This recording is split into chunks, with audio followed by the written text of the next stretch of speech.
Um, well, hello. Thank you all for being here. I'm Kevin, a third-year architecture student. So in the first half of the event, we will have presentations by Professor Austin Wade-Smith and Elisa Iturbe. And in the second half, we will have the question and answer session. And that's going to be moderated by me and another third-year student, Annabella. So just a reminder, audience questions are very welcome and will be discussed in that second half. So please don't be afraid to drop them in the chat box. And first and foremost, thank you to Professor Del Rio, Mauricio, Nader, and the other people behind the scenes for keeping the lectures plentiful and accessible. And of course, thank you to Elisa Iturbe and Austin Wade-Smith for joining us today. The first time the three of us got together online to discuss what they'd be talking about today, I realized two things. They had not properly met before and that they should have met a long time ago. The two of them are here today to talk about our relationship to the environment, each taking on that inquiry at starting points of two different scales. And I think they're both uniquely equipped to do so. So Professor Austin Wade-Smith, is a designer, creative technologist, and researcher based in Brooklyn, New York. After studying biology and receiving an architecture degree from MIT, they are currently an adjunct faculty member at the Cooper Union, where they are teaching courses on the relationship between computation and social and environmental justice. They are co-founder of the design studio Hello Everything and have built projects internationally in the US, Europe, and Africa. They have exhibited work at the Chicago Architectural Biennale, Louisiana Museum in Denmark, and Center for Architecture in New York, among many others.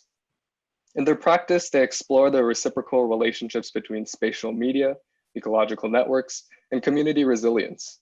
They are an organizer of the art design technology cooperative Soft Surplus. Professor Elisa Iturbe teaches design studio analysis and an environments course titled The City as Carbon Form at the Cooper Union.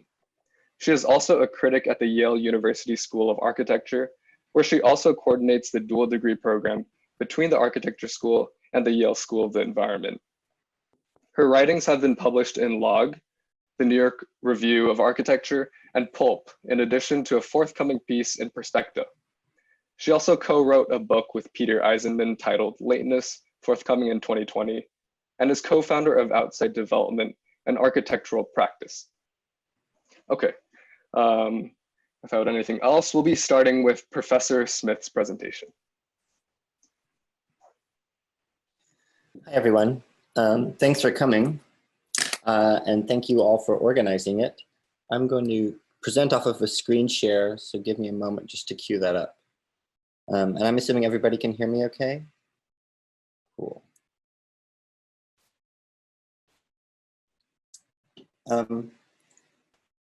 After Kevin's introduction, I guess I don't have to say too much more about myself. My name is Austin Wade-Smith. I'm really happy to be here and talking about this topic because I think it's something that motivates my design practice at more or less a foundational level, but it's not something that I talk about all that often.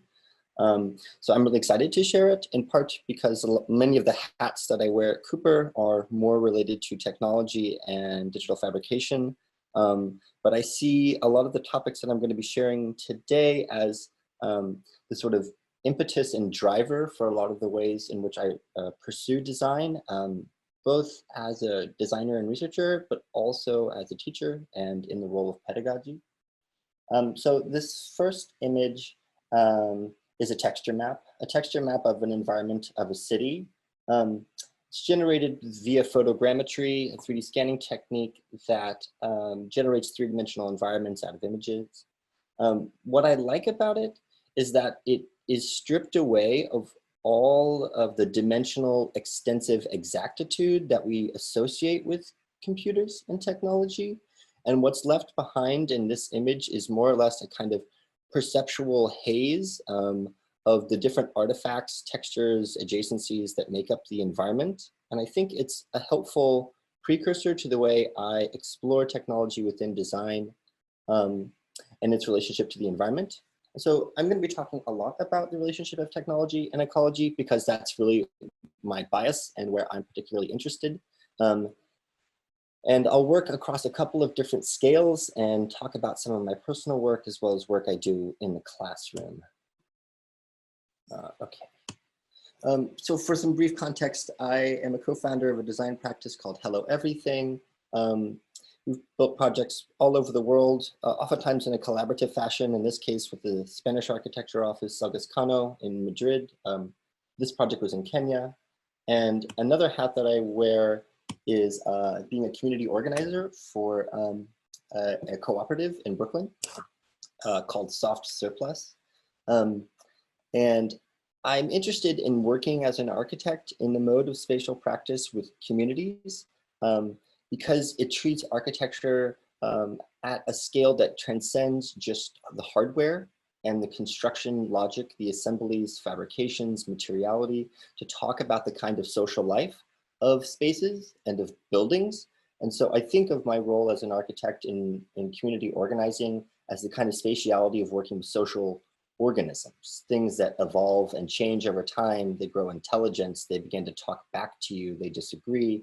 And it's an ongoing type of process, which I think is foundational to our understanding of what the environment and ecology is. One might call it an active form, not an object form. But the Hello Everything project and Self Surplus are two other hats that I'm not really going to be talking about today. So now that I got them out of the way, we can move on. My title for this presentation is one part called Environmental Applications. I think another working title is Ecological Perceptions or Perceptual Ecologies.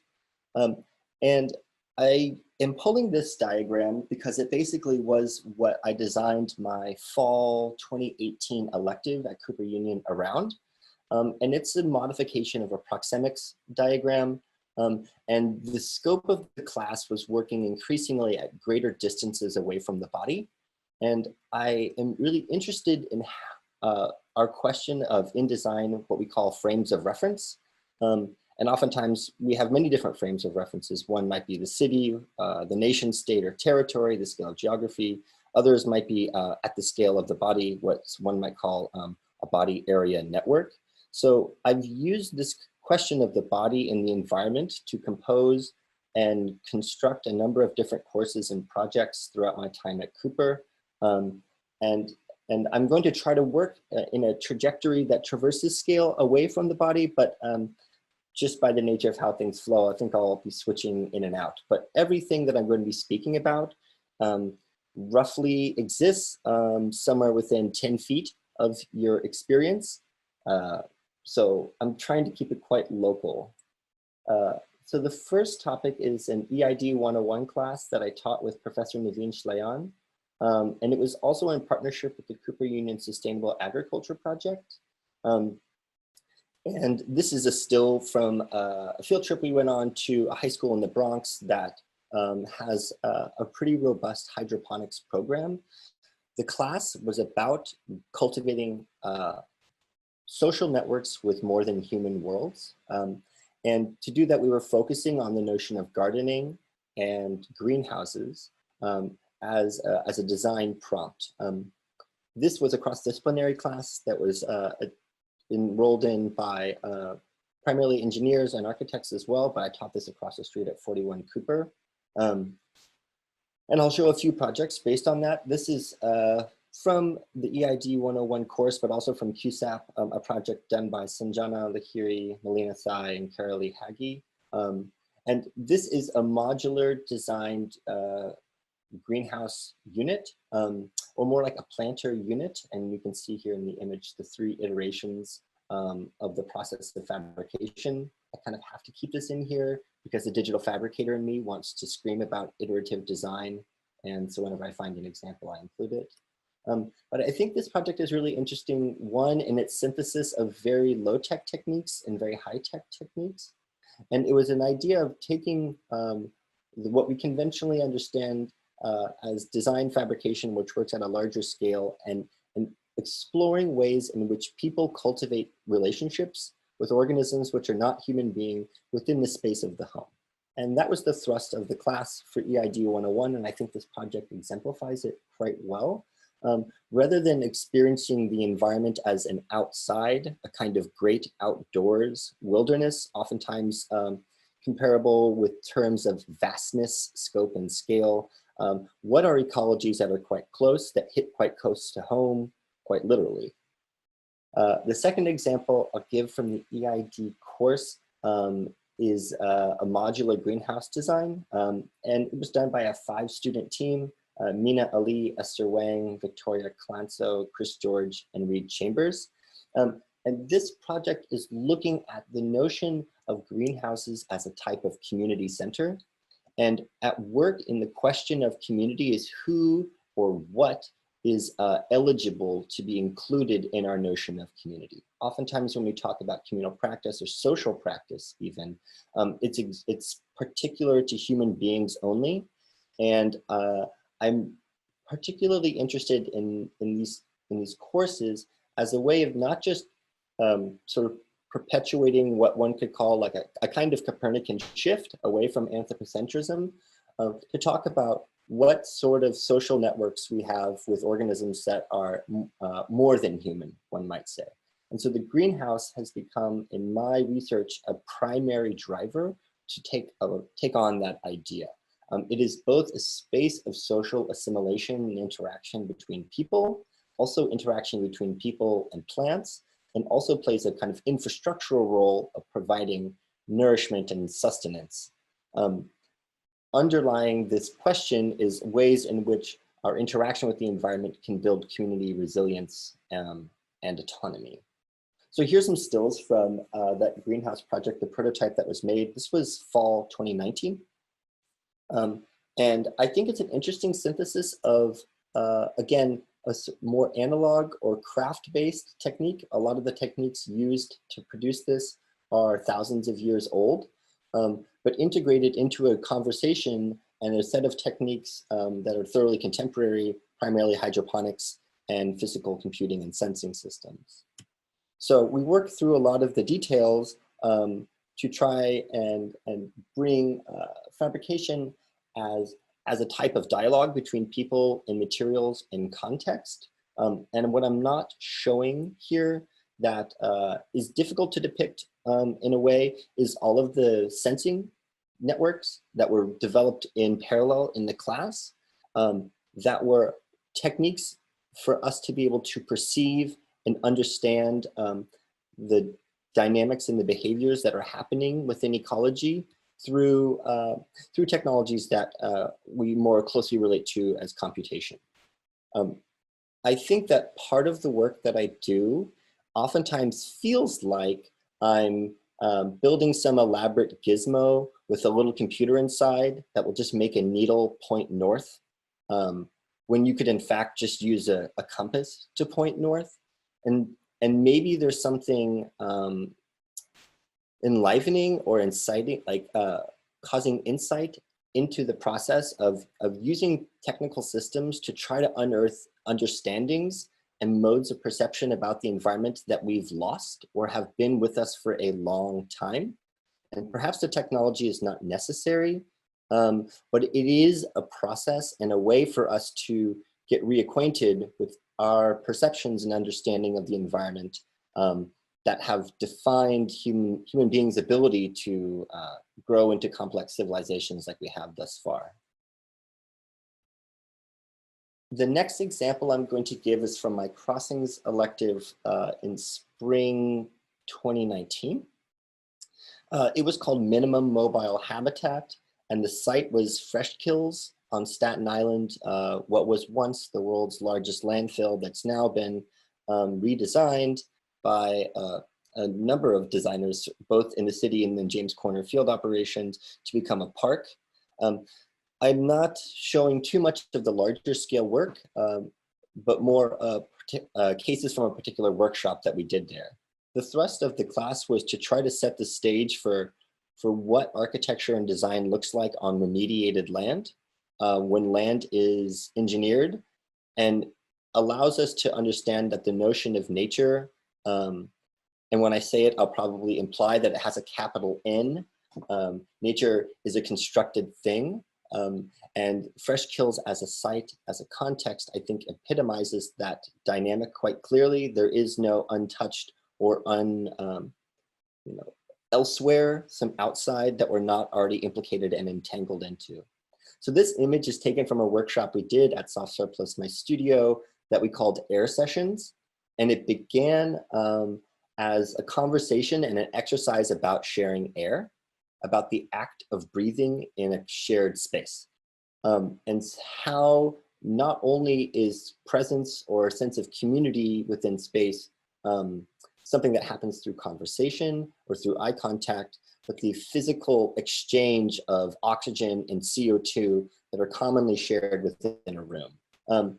So in the workshop, we used a CNC router to cut made several large sheets of plastic that were then taped together by students over a matter of hours. It was meant to be very fast. We optimized it to fit within one day to make a solar balloon.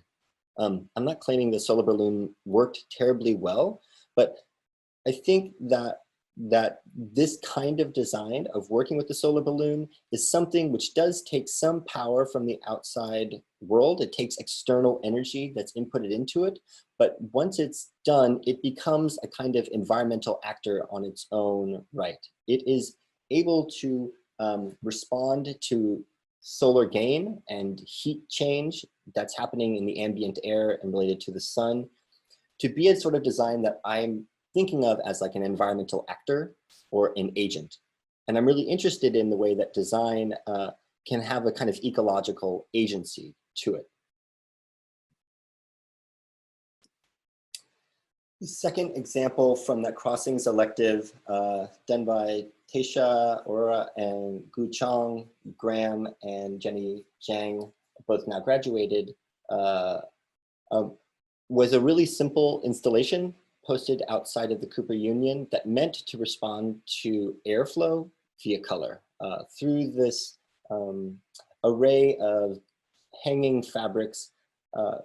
Any person who is participating in the space was inevitably getting a read, a kind of sensing of what the environmental context is doing.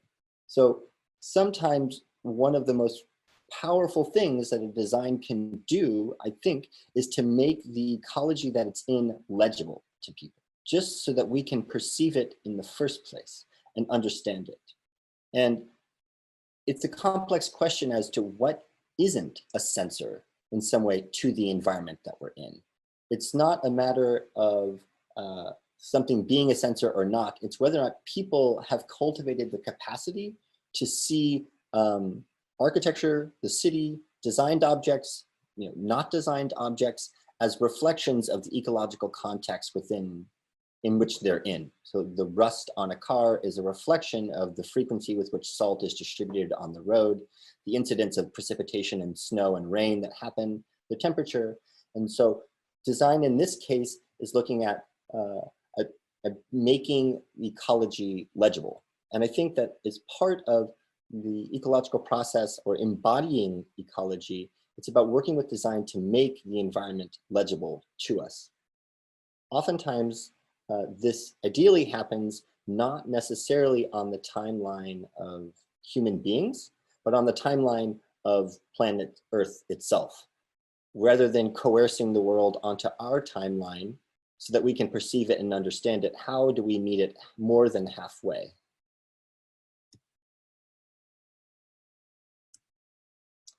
I'm going to pivot over to a handful of projects that I'm doing now that are more current.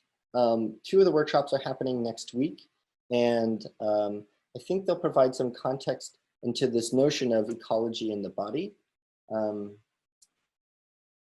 The first one is a workshop I'm doing at, it's a series of ongoing workshops actually. It's happening next Saturday. It's called Weird Compasses, and it's trying to unpack and unravel the notion of orientation.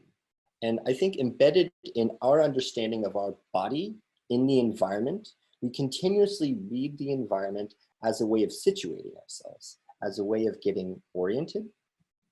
And many people have many different kinds of orientations. So an orientation could be sexual in nature, political, ecological.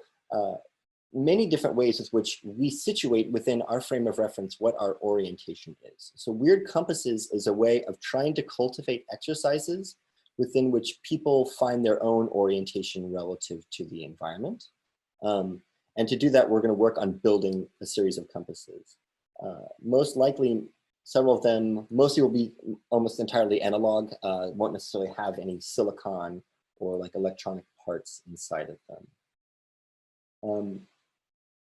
The next project that I'll go into in a little more detail is called Digital Animism, which is something that I've been thinking about and working with for a long time.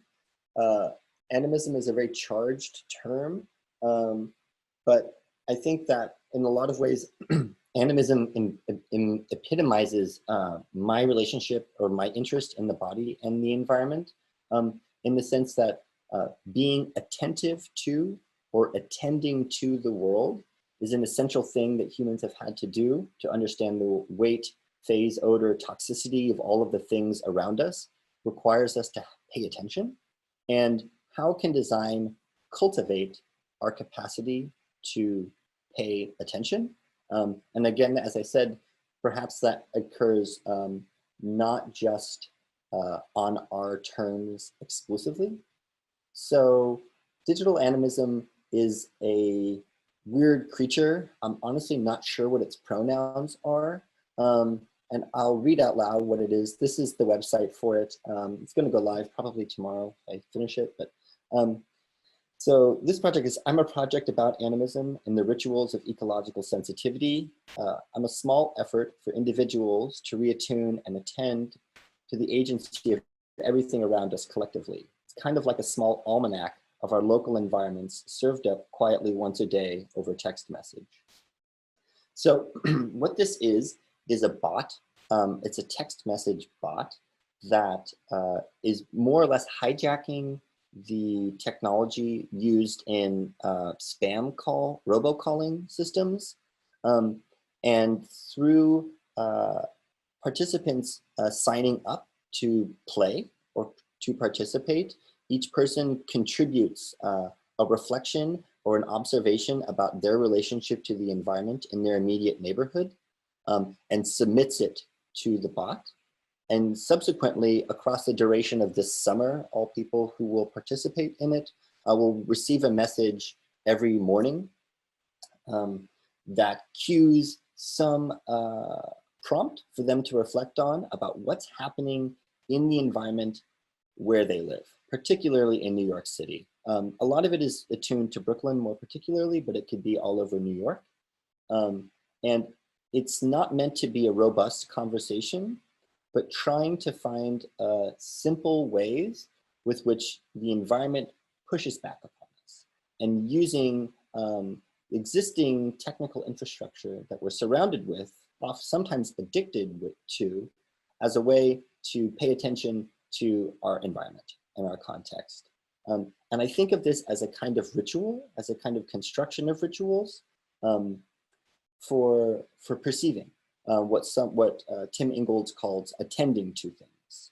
And so for the website, it's quite simple, icon heavy. If much of the focus on the digital animism bot is talking about what's happening on sidewalks, in the ozone, blossoms in one's neighborhood, the prevalence of pollution or hazardous chemicals, and wind currents, flows in general, one could say. So any one of the projects you click on then will link you to an existing reference, a kind of data set for environmental sensing and perception.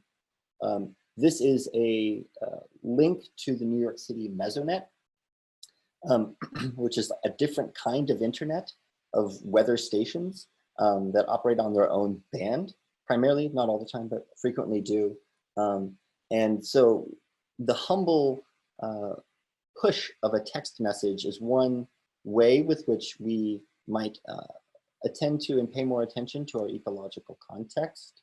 But there's also much more statistical imagery, hard natural science that contextualizes our reading and our understanding of the environment. So I'm trying to pair open access to ecological data that's carried out on a systemic scale with information that is perceived and accessed very close to the body, just through your phone, just through text messages. Something that I think is interesting about this project, and is one of the last topics that I'll speak to about the body and the environment, is about thinking of where technology exists. You know, Buckminster Fuller was asked, how much does your building weigh? You know, it's an interesting question of how much does a website weigh? What is the cost of training a neural net to be able to detect, say, a red ball in terms of carbon? The ecological consequence in the weight of technology is a profound way in which what we consider to be placeless, the cloud is everywhere, it's decentralized.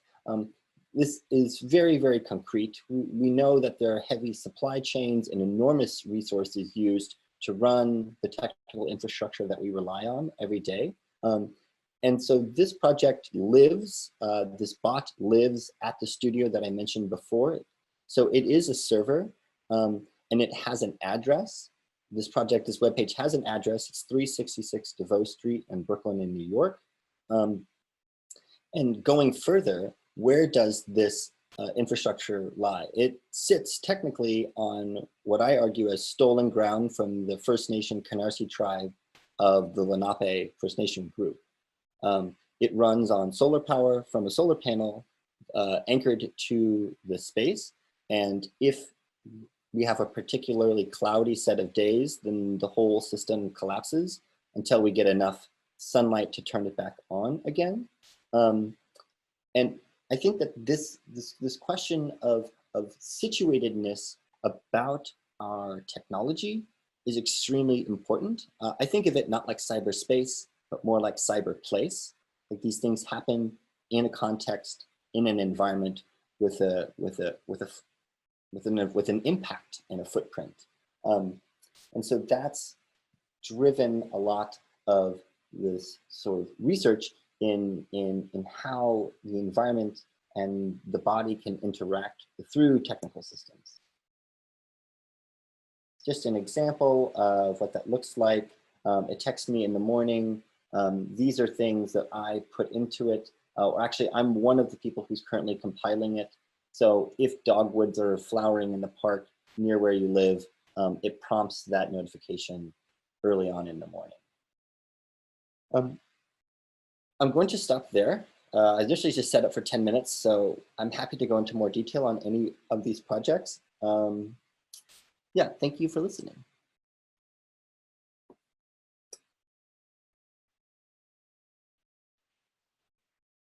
Austin, can you on share? Thanks. Sure.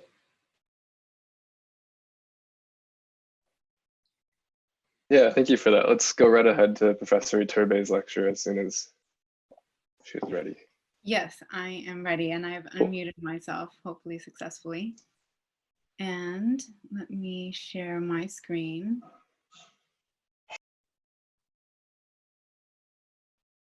Okay. So first of all, thank you for the invitation, and thank you, Kevin, for organizing this. It's really great to be in dialogue about this issue. And as Kevin mentioned, when he was first thinking about curating this event, he asked Austin and I to have a conversation, a preliminary conversation to seek an entry point or a commonality, something that we could use as a departure point for this conversation. And I was very interested in the fact that our point of connection was actually a difference, which was our approach to scale. And I think that scale is an important framework for thinking through the relationship between architecture and the environment. First, because oscillating between scales is in itself an architectural problem, or at least something that architects are supposedly trained in. But also because the scale of the environmental crisis itself is something that prevents us from comprehending it. So that's why I think Austin's work is essential, because it grapples with this question of comprehension and legibility and perceivability. And I'm particularly interested in what you just brought up, Austin, with this question of attending to, and like how we become aware of things and noticing.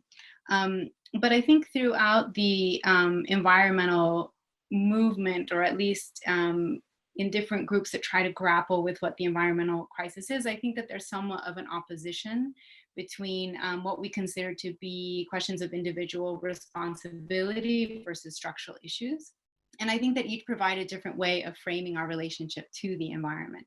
So for example, we might think of the environmental impact of our individual actions, like taking a car as opposed to a bike. In New York, that's a personal choice that we might be able to make. But also if we think about it more structurally, it's important to ask how the organization of a city in itself affects how we move. And there are some cities in which we don't have much of a choice whether we drive or not. So I'd like to posit that the idea, that to address the climate crisis, we have to think from both sides. And that is not just a question of thinking about how these two are connected, but it's also a question of minding the differences that occur when on one hand we think first about the individual and then the structural, versus starting with the structural and then moving towards the individual. And I think that these are actually different frameworks for thinking about the crisis, and they're different lines of thought and they produce different results, which is also why I think it's really interesting to frame this conversation through this lens. So as you can probably tell, my focus is on starting with the structural and then moving back towards the individual. So I'm going to introduce a framework that I've been using to take this approach, which not only grapples with the relationship between the individual and the structural, but that also tries to look at this question from an architectural point of view, which in my mind means trying to understand this as a spatial problem.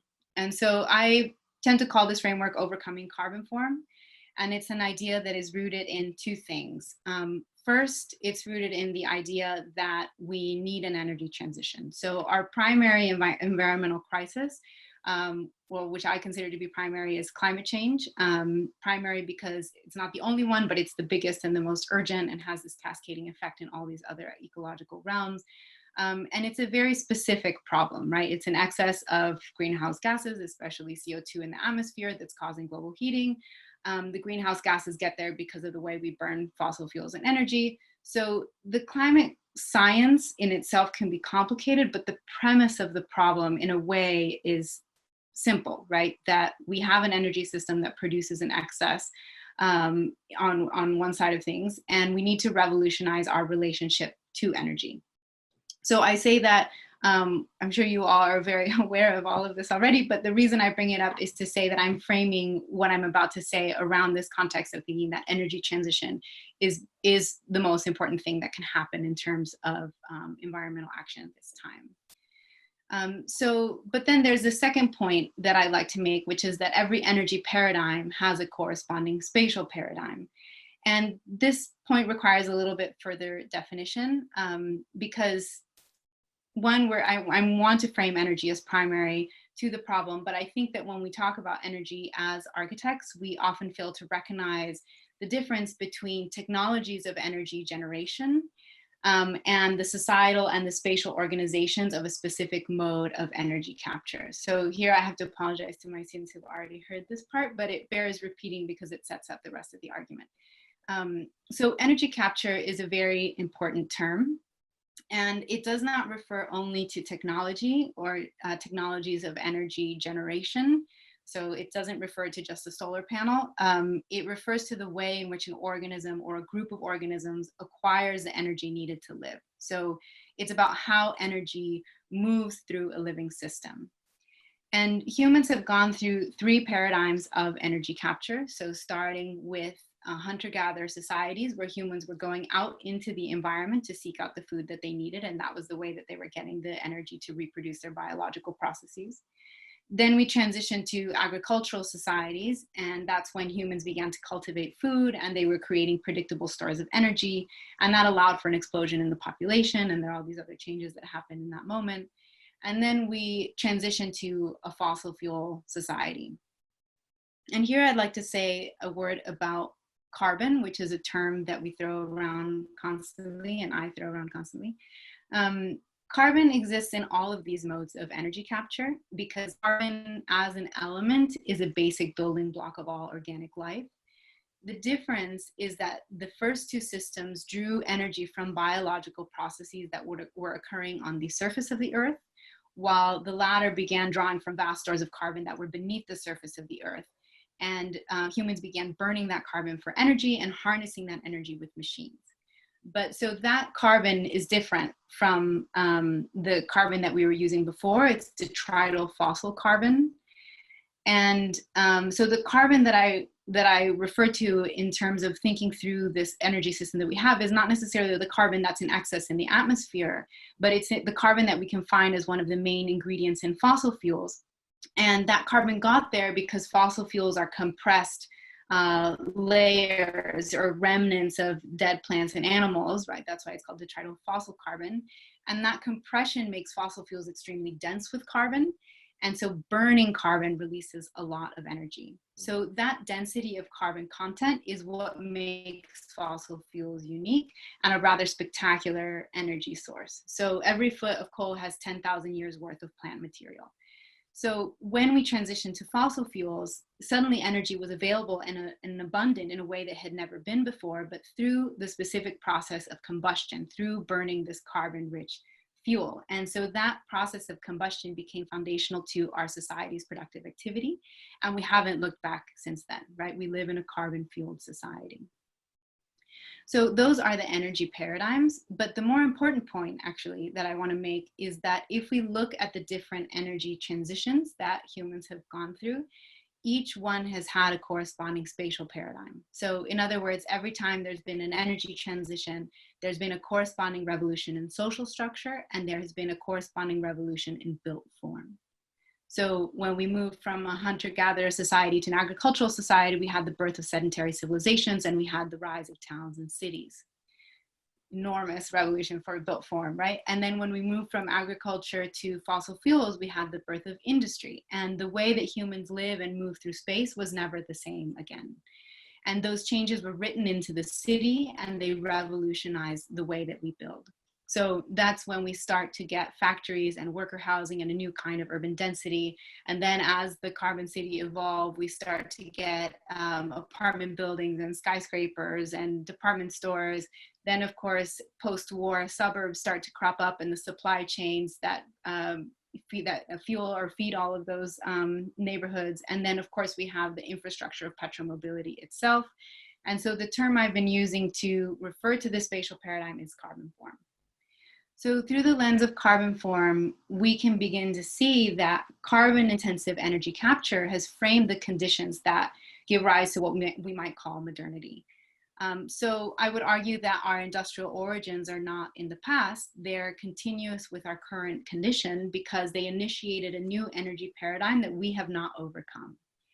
And even though capitalism has shifted its form and production has gone overseas and post-industrial service economies have emerged and so have unprecedented digital platforms, there is still a basic material and cultural foundation that has been continuous since the onset of fossil fuels.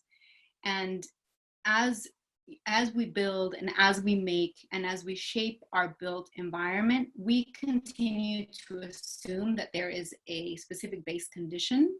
And that base condition is the availability of dense and abundant energy. And currently, that density and abundance of energy is only possible through fossil fuels. So from this, we can see that it's important not to simply say that climate change is caused by CO2 or by carbon in the atmosphere, but that atmosphere or that content in the atmosphere is the byproduct of a specific societal configuration, a specific economic model, a specific energy paradigm, which we can also think of as a specific way of life, right? And that's what causes and contributes to climate change. And we could think of that way of life as carbon modernity. And I think that naming it is important because it allows us to more fully recognize that energy capture is not just about technology. Our current mode of energy capture is a paradigm, it's an episteme, and it drives so many aspects of the modern world, from geopolitics to our conceptions of modern space, right? It's a mode of life and it's a mode of thought. So in that vein, I would say that within architecture, these terms serve two purposes. One is to argue that there is a reciprocity between energy and built form that is not simply based on the quantification of a carbon footprint. And two, these terms introduce an intersection between architecture and the climate crisis that is different from the dominant narrative that we've been using to discuss the environment. And that is to say that energy is not simply a technical problem, but that through this lens, we can begin to think of the climate crisis as a spatial problem, one that the architectural imagination may offer unexpected alternatives to. But I think that in order to see this, it's necessary to retain a zoomed out view of the structural systems into which contemporary life is embedded. So going back to the oscillating between a structural view or an individual view. And I think that if we don't retain a bit of a zoomed out view and look at these larger structures, we'll be working within a cropped view of the larger causal landscape. So if we go back to the example of driving, right, as an individual choice or as a structural problem, this is a portrait of myself driving through LA courtesy of my iPhone. And we can think of this as a choice. It was my choice to get into this car. But it's also important to think about the fact that there is a vast built form that precedes my arrival onto that highway, and that it not only shapes how I move, but it precludes other forms of mobility. So how else could I really move across this landscape, right? A car becomes essential and necessary. So this image is the entry point, or my entry point, into the dichotomy between the human body and the carbon city, and my entry point into thinking about how these two scales might interact and relate. Because by recognizing the spatial paradigm of carbon energy, we can recognize the impact of specific spatial configurations on our individual experience. And perhaps more importantly, I think its impact on our ability to address climate, or our ability to imagine that we can live in a different way. And I think that if we want to address climate, we have to recognize that the problem is not something that is out there in the atmosphere or purely in the realm of climate science or ecology. A big part of it lies in how we have built our civilization.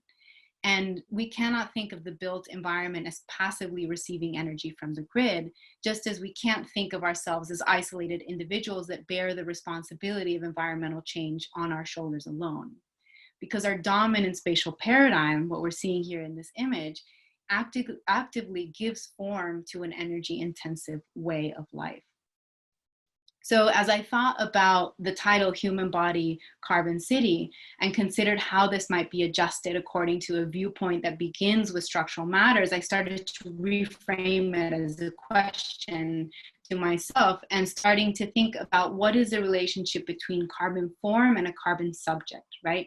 Is it possible to ask how carbon form shapes our subjectivity and affects what we think is possible for our future? So if we don't ask this question, my fear is that we'll continue to spin our wheels within the current petro-imaginary, and we'll continue to reproduce the same spatial archetypes, and we'll continue to entrench ourselves further into the climate crisis by repeating these forms over and over again. So I'm showing images of suburban form here, in part because it's an easy target, but of course, carbon form is not just the architecture of suburban development. As I alluded to, it has a long history, but specifically, I think it's important to also note that for a while, carbon form was an explicit architectural project. Because for a moment in the early 20th century, to reorganize society according to the logic of industry was considered a radical and new idea. And so the architects of the modern period recognized that a new energy paradigm was ushering in a new way of life. But it seems to me that today architecture seems less interested in the deep correlation between modes of production and ways of life. And that means that we sometimes confuse a solar panel for the actual transition that needs to happen. So this is a parking lot covered in solar panels. And I find this image very powerful because it's an excellent example of a renewable energy technology that comes in and operates, but it leaves the carbon form beneath it fully intact. Right? It leaves the way of life underneath it fully intact. So I'll end by saying one last thing, which is that a recognition that structural change does not come easily. So I'm not proposing that we can all of a sudden come in with like a singular idea of what structural change might be. But I think that there's another question of scale that we should discuss that's actually in between the individual and the structural. And that is the collective. And I think that as we consider alternatives to our current energy paradigm, I would argue that we can't ignore the fact that renewable energy has one radical potential that does not simply lie in its ability to generate electricity without burning carbon. And that's that renewable energy can be generated at a different scale. And it can be produced by communities rather than utilities or corporations. And that presents a fundamental threat to our existing energy system, both in the energy system as a business model, but also as a spatial model. And so our current energy system is a centralized system in which energy is generated in some far-flung location. It's controlled by a utility. It's distributed to us through power lines and transmission lines that we mostly don't pay attention to. And our relationship to energy is primarily that of a customer or a passive consumer. But when energy is generated by communities, this diagram of power flow fundamentally changes. So it goes from a system that has a spatial disposition that is centralized and linear and unidirectional and hierarchical to decentralized energy generation, where power can be passed from one neighbor to another, and it can bypass the existing hierarchies of energy generation. And that means that communities can begin to take control over an energy paradigm. And in my mind, that's not just a question of politics, although the politics of that are fundamental and crucial, but it's also a question of space, because latent in renewable energy technologies is a new, different spatial disposition for our energy system. So that, I think, is the power of this diagram. So I'll end with one concluding thought, which is that the radical potential of renewable energy is in its ability to redistribute power through a human settlement. And if we understand it in this way, we're simultaneously recognizing the structural questions that overtly shape how we live, while also recognizing the potential for individuals to organize and take control over those systems. In other words, we recognize that individual people and individual communities have an agency in a time when agency seems to be the only thing that we don't have. Thank you. Oh, thank you very much to the both of you for the presentations. So let's switch to the Q&A section. Annabella will be helping me out with this. And just a reminder that audience questions are welcome again, just put them in the chat. I'll start with one of my own though. So I want to start with something that Professor Smith sort of implicated. I noticed that you say, rather than architect, you often say designer. I wonder why you choose to use that word, and if there are specific tools of the architect that you think are part of the designer's toolkit, if they're two separate things, and what are those that are important to addressing this climate issue? You are right in elucidating that distinction that I'm making. In part because I do identify as a designer and who's trained as an architect. I think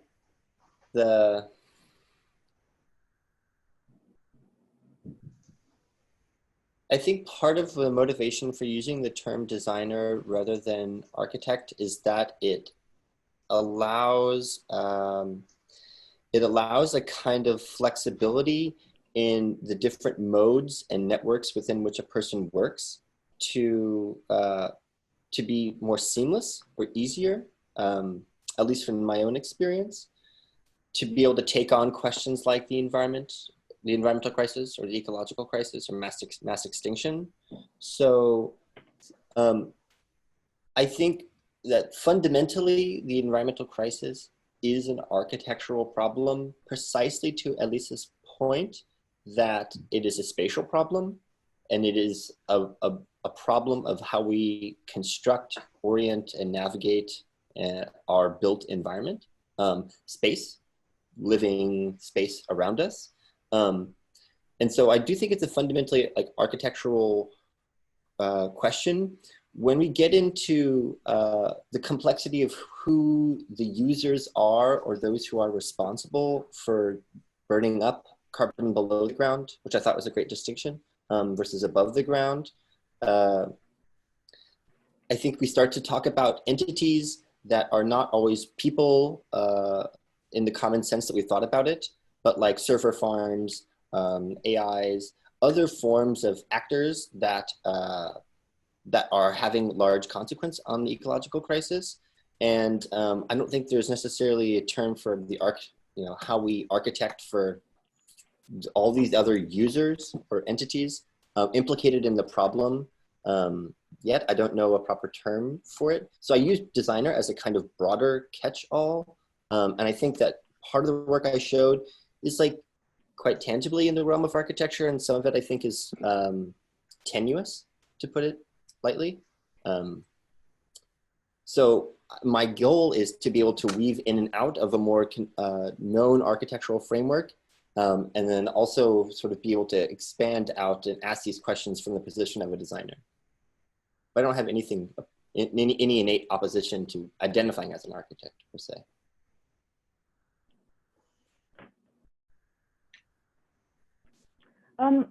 Yeah. So I have a question that's kind of related to that, but after seeing both of your presentations, I mean, first of all, I'll say that part of the reason I'm here in this Q&A is because I think Kevin wanted somebody who wasn't there for the Zoom session so that I could maybe have a little bit of deliberate ignorance and ask slightly different questions, even though I do know both of you to varying degrees. But just based on those presentations, one of the things that strikes me is that obviously you work at very different scales, but you both have a similar approach or a similar thought process where it's not necessarily about producing, whether it's architectural or design based, or whether there's a difference between the two. It's not necessarily about producing something new for its newness, but about rethinking or providing a new way of looking at old things as opposed to, or looking at old things as a means to rethink them and hopefully change them, as opposed to producing new things that will actually, even though they are new, continue those existing methodologies.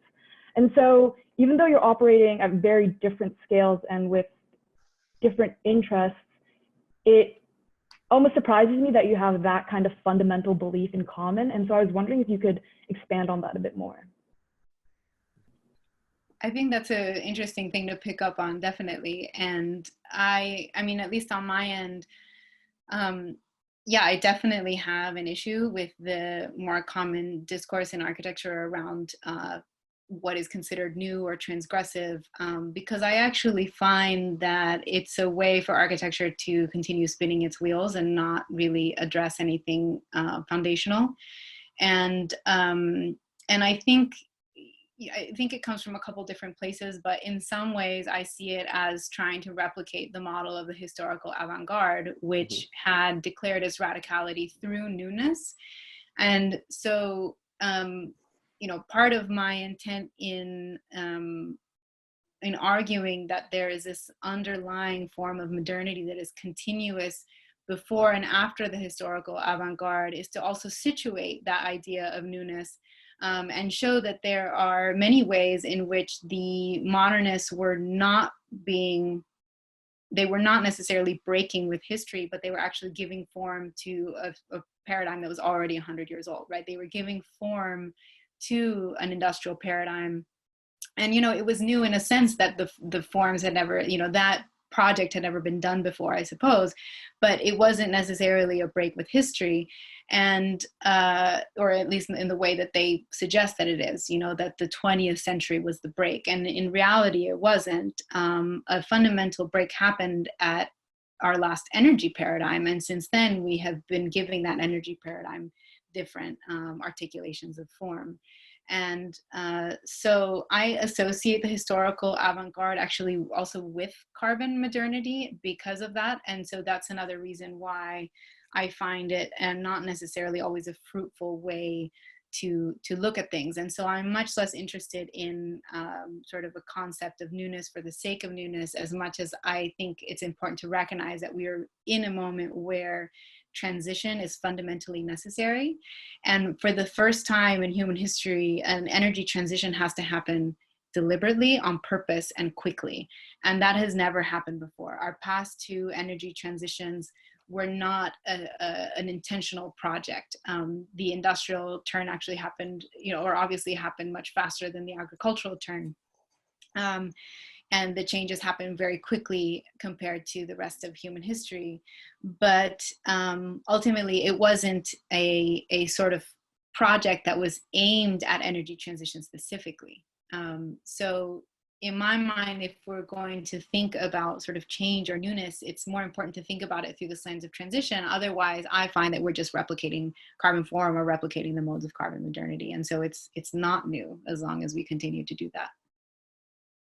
Yeah, I thought that in order to frame that a totally and authentically modern architectural project, it was crucial, two things that you guys presented. So for you, Professor Iturbe, one thing that stuck out was when you paused in naming the term carbon modernity and why that was important, as sort of recognizing there to be a perceptual shift in naming that term. And so the problem is made more recognizable. And with Professor Smith, it seems like that is a large part of the motivation behind your use of technology and bringing the phenomena of ecologies to a perceivable human scale. I wonder if you guys can expand on the idea of the climate crisis as first and foremost maybe a perceptual crisis. Can I start by just responding to Professor Iturbe's comment, because I thought that was really excellent. I mean, I wholeheartedly agree with all of that. In the notion of newness, of producing something new, like constructing something new, I feel like there's also a certain level of absorption about the notion of novelty, that things need to be new in order to sell in a neoliberal marketplace. In order for it to be transactional, it needs to be novel and it needs to be new. And what are forms of creating important and meaningful design that are perhaps framed under the pretense of repair or maintenance, caring to things that do not fall necessarily under as seductive the term as kind of novelty and innovation might imply. And I think to that end, to answer your question, Kevin, that the perception is a kind of practice, is a kind of cultivation about, in my presentation, caring about the environment in the sense of not just like, I love the national parks and I like to go for a walk outside, but caring for your power. Like you really care about how your MacBook Pro is charged, and you take the time to know where the power plant is, where it's coming from. And so in the act of a kind of practice of maintenance or repair, which there's a lot of, I think, important conversation happening about, you have to pay attention. And there's an ease with which one could trounce over things or, land things that are foreign or basically not compatible or necessary if there isn't a level of attention paid to things in the first place. And that attention is in utterly short supply. I think there's plenty of cool faceted surfaces to be found, but the attentiveness to context is remarkably short because we maybe in some way, part of our perceptual problem, building on this question of novelty, is that we oftentimes think of perception and attention as transactional in the first place. So I pay attention to something, like I'm paying it like it's a commodity or like it's money or something like that. And that I feel like people treat their attention and their perception like it's a bank or a resource that they want to be frugal with. And part of what I'm trying to talk about in the presentation is ways of dismantling that metaphor, which has very clear implications on the way that we perceive the world around us. Yeah. And I would also add one more thing, which is that, in making a critique of newness, I don't think that what that sets up is sort of a dichotomy between newness and nostalgia. Mm-hmm. But actually, I think in everything that Austin is describing and in a lot of what I'm interested in, it will lead to a new something.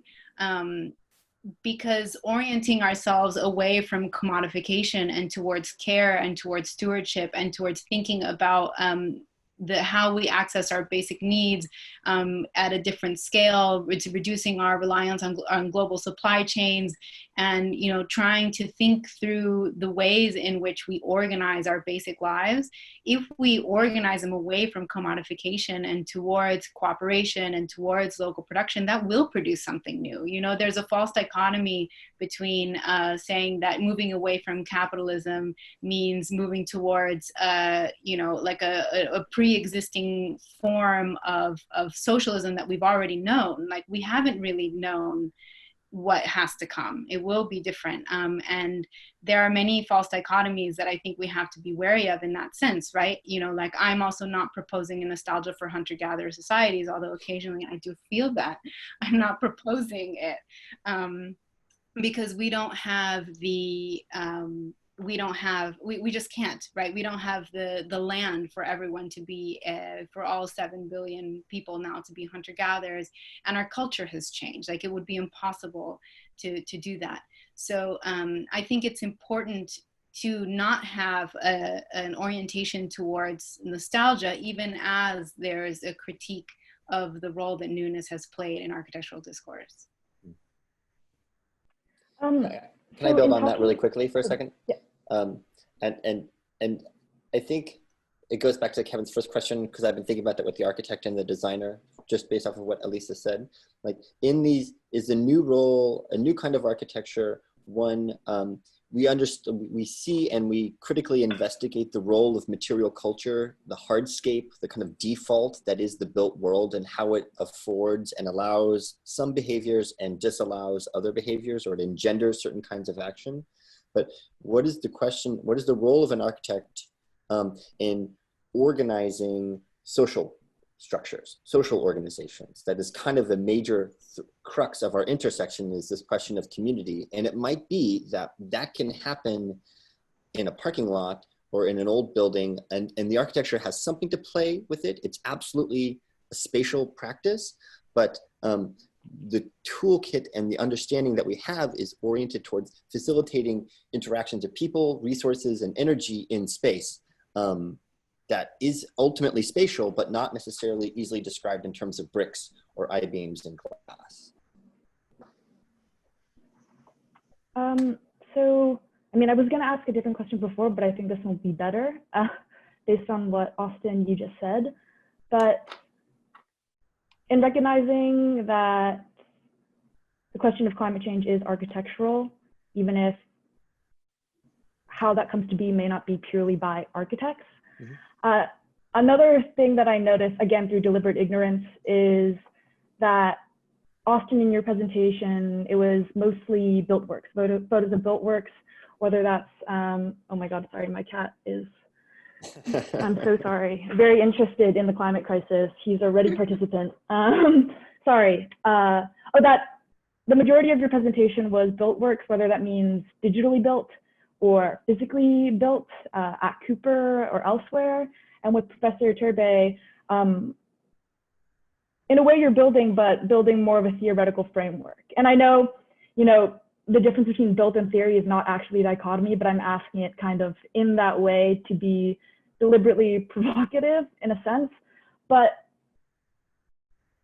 I guess my question is, why do you feel that in the scope of what you're trying to do, you're not maybe Professor Iturbe focusing on building physical things, and why you, Austin, are not focusing on writing articles or writing kind of academic theories?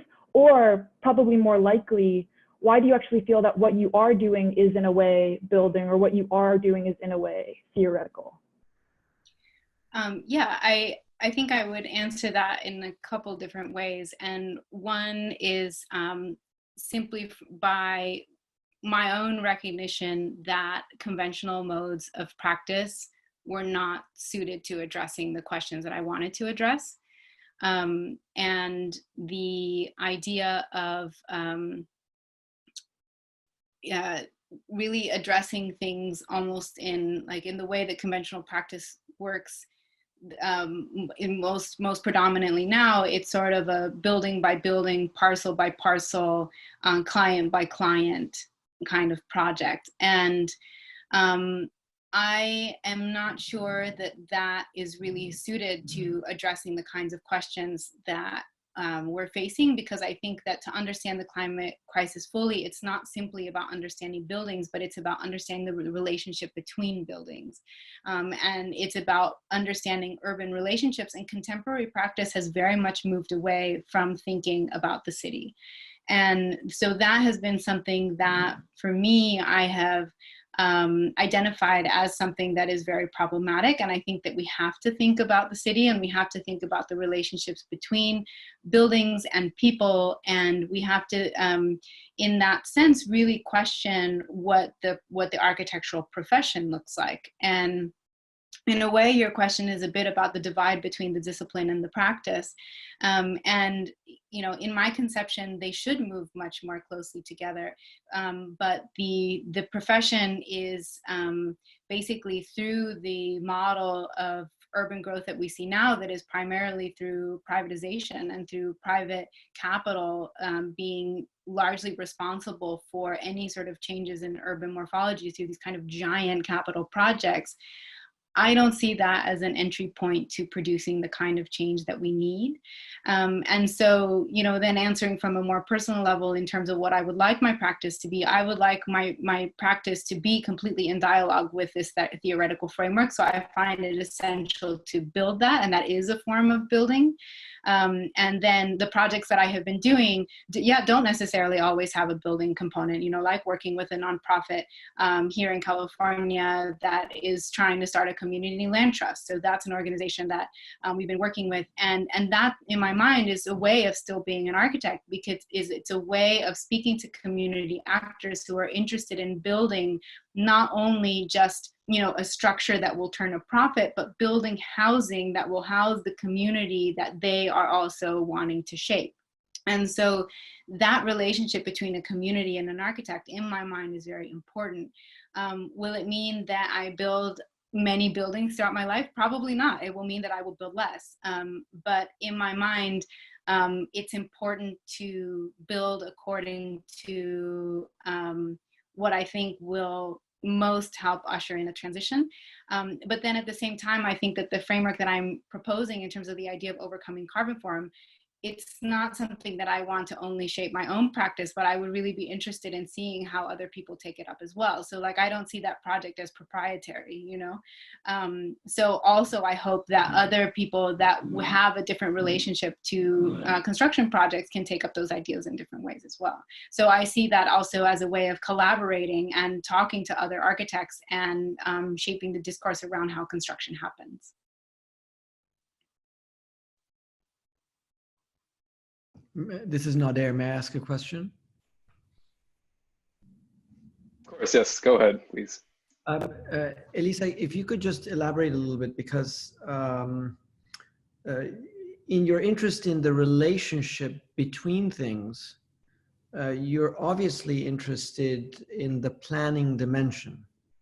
And insofar as planning is composed at least of policy as well as built form, we come to understand the distinct differences between the grid in Boston versus the grid in New York. It has actual ramifications. And I keep wondering, as you begin to think about alternative energy systems, varied transportational models, and different relationships between living and working, and all of those things that don't necessarily impact the city as we know it, but regions as we know it. Have you tried to give form to that? Because systems produce forms, and I want, and that's a deeply architectural question. And I thought I heard you shying away from that. I'm not sure.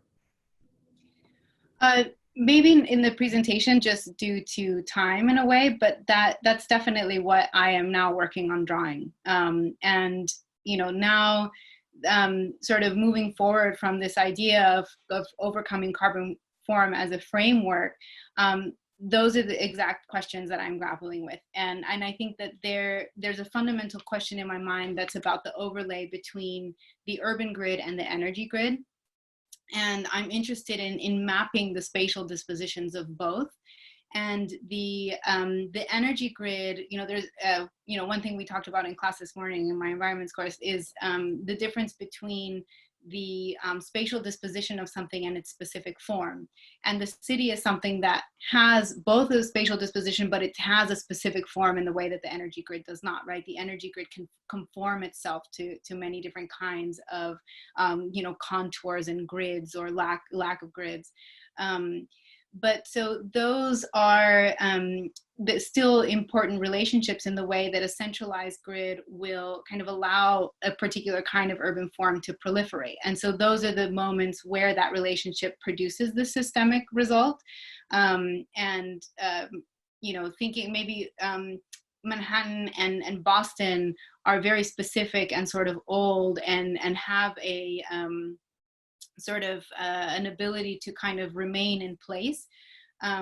But I think the majority of the built environment in the United States has this kind of capacity to just sort of sprawl and proliferate. And we see that also with many new cities now that given the models of development and given this basic assumption of abundant energy, they kind of just grow in a particular way. And I see that as fundamentally related to the relationship to the centralized grid and the way in which it can remain invisible and yet still produce this like constant fuel for this kind of growth. And that growth is a spatial disposition of urban form. And so the way that I've been trying to think through this problem is not only recognizing that and starting to try to draw what that looks like, but also then again, trying to move into this space that's between the structural and the individual to start to rewrite relationships between people in the city. And so that's why I wanted to start working with the Community Land Trust, because I feel like it can be sort of like a different sort of unit in the city, a different configuration or like a constituent part of the city that's constituted both by a social form, but that can also begin to have a spatial expression. So those are the things that I am starting to draw as of, a couple of months ago and that are still in progress. But yeah, no, I don't think that it's a question of shying away as much as a question of just still grappling with it and trying to figure out, how those relationships are expressed and how a kind of fundamental understanding that the architect can make these spatial proposals, how can that kind of become expressed and come into effect?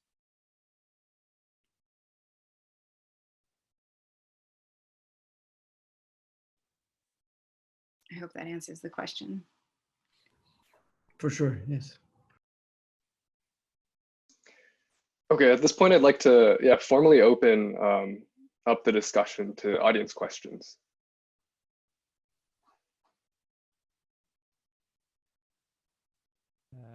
Can you hear me? And my name is Tapani Tala, you see it in the screen. Yes, I can hear you. I'm an architect, I'm 69 years old, and I've been coming to your lectures in your building for 40 years now. I'm from Europe, originally from Finland, and I went to school in London first, where planning was, we had to go and do hands-on planning. We had to go and talk to people before we even did the project. Completely different approach than the United States. When I came to the United States, not only that, on the first second we went to school, we were told we had to do energy efficient from the very first second. We did lighting calculation, energy calculations, working drawings, and the whole package. I came to the United States and I said, oh, forget it. After I came to fourth year in the United States. Completely different basis of, not only that, in the United States, in New York City, planning was a big deal when I came in, and then it just faded out. The whole idea of four-wheeled approach to life, you can travel here and travel there. The synthesis of how important city is just vanished in the first 20 years I was in New York City. I worked with Philip Johnson. I have done Edward Barnes, Stephen Hall. I've done all kinds of stuff till my late wife had cancer. And I stopped and realized what you two have been talking tonight, that when we are in business with like Philip Johnson or Stephen Hall or Edward Barnes, with whom I was 5 years, and he was my best man at my wedding. my sweating. We don't have 2 seconds, not 2 seconds, to dwell on something except the code and the client. It is unbelievably tightrope. We work at Barnes' office. I work 12 hours a day minimum. With Stephen Hall, I took Sunday off because I had family and 2 children. That was no. And when you're working on that kind of a tightrope, energy is almost impossible to put in the picture. It is so just like being a Trappist and somewhere in the air. Only when I stopped and became a green architect because my late wife's cancer, I suddenly realized where I had been heading, what I was doing, and I tried to change the world and I couldn't. And so I'm listening to you and I'm like, fascinating. I just designed the world's tallest building with Liz Robertson and other people that is supposed to be green. And obviously it can't be green because it's just a vertical shaft, but it is safe and green and all that. But what you are saying, you're missing the point is that when individuals who either be in the government or architecture or in doctor, you are continuously operating with a very narrow professional perspective, and we are not allowed even 2 days at times to say, wait a minute, that what used to happen in London or happened in Finland or my friends in Germany and Switzerland is not available to us in this country. I'm sorry, I took my time, but.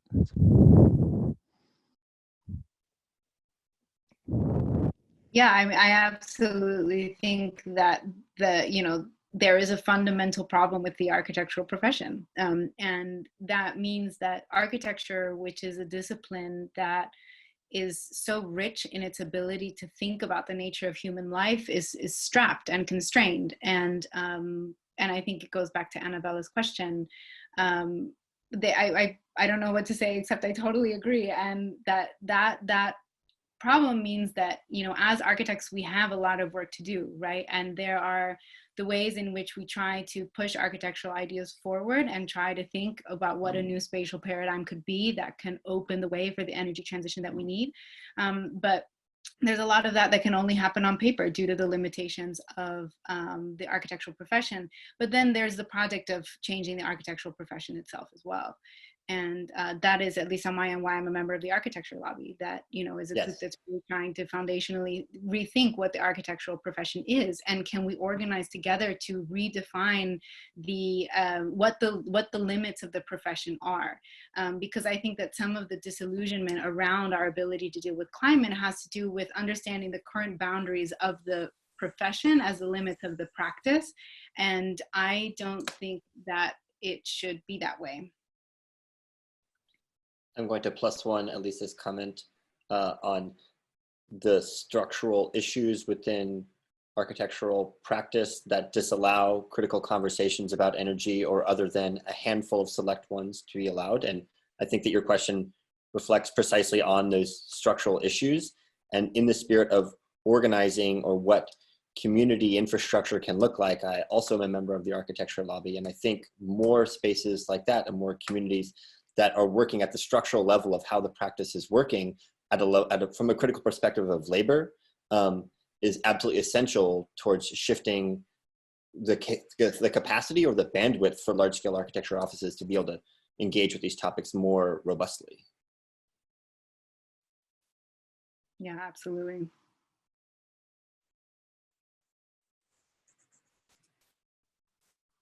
Does anybody else have any questions? If you don't want to speak, you can also speak with your words and put it in the chat if you feel more comfortable. Hi, Annabelle. It's Elizabeth O'Donnell. Hi, how are you? My question maybe isn't a question so much as an interest in having both of you, and thank you very much, both of you, for your presentations. But for both of you, at a moment where you're so deeply invested in issues of structural change, ecological systems, the connectivity of our many human and non-human life systems across the globe.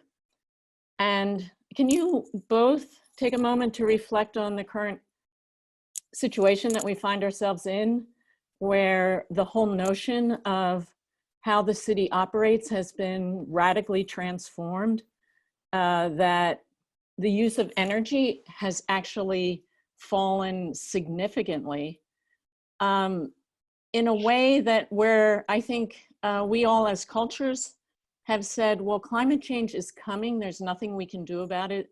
What is the work that is required to turn that ship around is just too great. And yet in a matter of 3 weeks, so many of us have found ourselves radically restructuring our lives, our energy use, our consumption habits, et cetera, et cetera. Can you just reflect on it? Within the context of your own studies, your own, you know, kind of disciplinary investigations and speculations. I can start. I think it's a great question. And I'll reflect on my own personal experience because I feel like that's a safe place to start. I feel like part of, you know, shelter in place and in quarantine, you know, I think a lot more people are doing dishes a lot more often and cooking at home and spending time with other people who are home, whether they have roommates, if they have roommates. And it seems like a really minor point, but I think in some part that is one of the situations that we're in is people having to recontextualize what their life practice is, like what how they go about their lives, and decoupling a sense of self-worth, again, a metaphor that's transactional, from what you produce or what your accolades and success are. And so I think it's incredible the way in which on a systemic scale, people have been forced to rethink about their livelihood and their rituals of their daily life, because they are so fundamentally having to change, because they might have to be more self-reliant in many ways. And I think that has a pretty potent potential in people having a sense of agency in the way that they do live their lives, or what resources they consume, or how they get around, because we're all thrust in this circumstance where we have to make strong choices about how we sustain ourselves out of necessity. And the question of kind of the reproduction of daily life, which is kind of reflecting back on my presentation of how to get at the perceptions and the experiences of daily life, I think that the circumstance we're in has dramatically overthrown and overhauled people's kind of daily life practices. And one hope is that means that people spend more time paying attention to the things in their life beyond like work, or what would be more conventionally seen as worth one's time. And you know, implicated in that is a greater awareness or attention to the consequences and the impact of the way that people do live, where they get their food, the exposure to say pandemic or like environmental hazards by delivery people, labor inequality. These things are forced to the surface that we have to confront and think about, and you can't not think about it. So we will definitely not go back to where we were, because where we were was utterly broken, and hopefully that will jettison us into a new kind of normal that is much more thoughtful about individuals' personal agency in their role in the process. Yeah, I think that's a really important comment. And I think, Elizabeth, it's a really important question too. And I think for me, the crisis has really just reaffirmed the idea that transition is a critical project right now, and that we have to take it on, because yes, it's true that suddenly we're seeing sort of our ability to change our consumption patterns at an individual level, and suddenly the skies are clear and the planes aren't flying. But paired with stopping production in the way that we have is a profound economic crisis. Mm-hmm. And so the thing about dealing with climate change is that everything that's happening now kind of is what needs to happen to deal with climate change. But if we don't plan for it, if we don't organize these new ways of accessing our means of livelihood, then we get an economic collapse because we haven't designed for it. And I think that one thing that has always been important to consider with climate change and has become so much more visible now is either you can keep the status quo going until it collapses, or you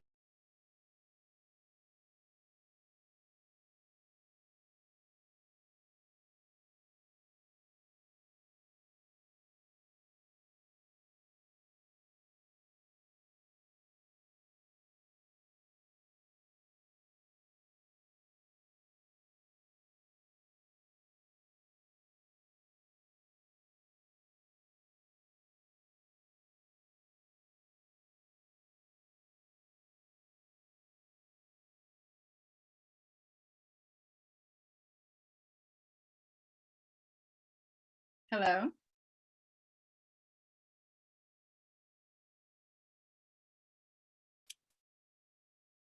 Kevin?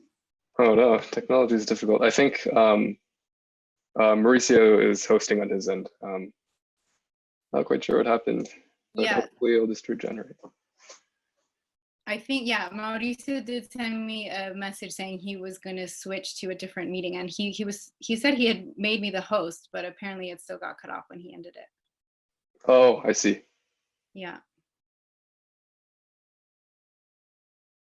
But it looks like people are rejoining. Yeah, people are all rejoining. That's good. Okay. Okay. Oh, sorry to cut you off like that. Oh no, I know, it's just getting spicy, right? Yeah. But maybe, I don't know if Elizabeth will rejoin. I kind of want to wait for her since it was her question, but. Yeah, yeah.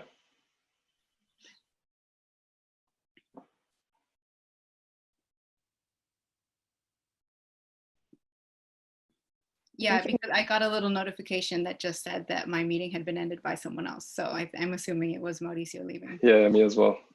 Yeah. Oh, I hope she comes back. Did everybody just get booted off, or was it just me? Everybody, yeah. Yeah. So we're just regenerating our.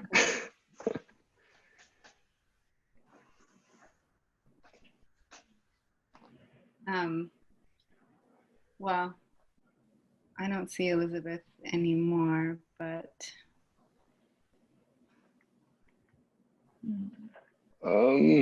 I say maybe give it another minute, I think. Okay. So we'll figure it out, yeah. I won't forget what I was going to say.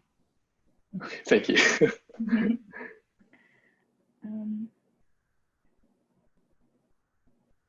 You just tell me when, Kevin, you're the boss here, so. Yes, sure. I'll also email Elizabeth just in case she's not sure if it actually ended permanently. Yeah, Okay. thank you. And I'll give her the link. Too. This is resilience. I know, right? Yeah. Get back on the call. Keep the conversation going. Well, now we know who's really paying attention, who wants to know more. So Yeah, right. Yeah, This is the real screenshot group. this group. Everyone get it was A's. intentional. Thank you, Mauricio.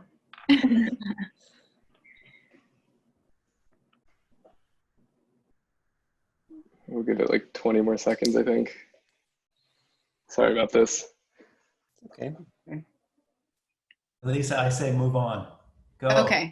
Go. Okay. So Okay. essentially, you know, all I was going to say, and actually I don't remember exactly where I was, but the larger point is that, you know, we have to think about transition because it's something that either happens through collapse or it happens by design. Yes. And that's something that we absolutely have to fundamentally recognize. And so I think as much as I want to be optimistic about the current crisis and the changes that it's been able to produce, I think it's essential to recognize the fact that it is paired with a profound crisis, that recovery from that crisis will not be easy, and that we are up against very, very serious obstacles in terms of restructuring. But, you know, if there's anything positive here, in my mind, it's that the horizon of possibility has changed. And in some ways, it's in our personal lives. In other ways, it's that, you know, the stimulus bill has debunked the main argument against the Green New Deal, which is that it's too expensive. And so there have been so many moments in the dealing with the COVID crisis where my inner dialogue has been like, well. I thought we couldn't have that. You know? Yeah, exactly. Like, turns out we can. Mm-hmm. And so, I mean, I think that there's something that we have to pay attention to, but the changes are not just going to come because of this. Like, this happened because there was a reaction and an emergency. And there is no guarantee that the people who are, a Republican administration that has passed a version of universal basic income, although largely insufficient, will somehow after this think UBI is a great idea. Like, that's not going to happen. And so there is a ton of work to do. But I think that also the last thing I will say about this is that I think that shifting the horizon of possibility is also something that is critical about what architecture has to do now. And I think that the way in which architects can visualize a different way of living, a different mode of life, a different urban structure, all of those things, we can begin to posit things that haven't been imagined before. And in coming into the world, even if it's just as a drawing, they start to shift the horizon of possibility. So in my mind, that's something that we should hold on to in this time, especially given the fact that architectural practice is totally strapped by processes of neoliberal capital. I think that it's very easy for us to feel a kind of process of resignation. So in my mind, I think going forward from COVID and going forward in terms of the evolution of the profession and of the discipline, we have to hold on to the moments in which the horizon of possibility has shifted, like in COVID, and where we can then latch on to that, and then other areas in which we have to keep pushing that horizon. I'd like to add, oh, sorry, Austin, were you gonna say something? Yeah, I was gonna respond to that by saying that, like, it can come under many different monikers, but I think Elisa and I are collectively really in dismantling novelty and implicating the structural, exploitative, and fundamental problems in the architectural field and talking about newness. I think discussing, like, what does it mean to be an architect or a designer in an era of degrowth on purpose, of like how we restructure the framing of consumption, transportation, behaviors, societal habits on a systemic scale, so that if we don't do it on purpose, it's going to be done to us, and that will exacerbate existing inequalities beyond our wildest dreams, as if that's even possible. So how do we intentionally as designers do degrowth? And I think that points to a huge topic that Elisa mentioned before that I love and I think is really important, and it's the PV panels on top of the parking lot. Is that so much of what we see of as design is one could be framed as like a seductive technical solution to a problem. Like, one, it's framed as a problem, and two, there's a technical solution that can solve it, like a more efficient photovoltaic panel. So it might continue in the logic of novelty or newness. This is innovative, it's disruptive, and be precisely the tool necessary to maintain habits, behaviors, and perceptions exactly as they are from carbon modernism up until now. So how many environmental, quote, solutions are systematically designed to be able to perpetuate the same kind of behavior? And yeah, and maybe the dissonance for myself of talking about being an architect or a designer is like those relationships and those behaviors are what we're talking about reconsidering on a fundamental level.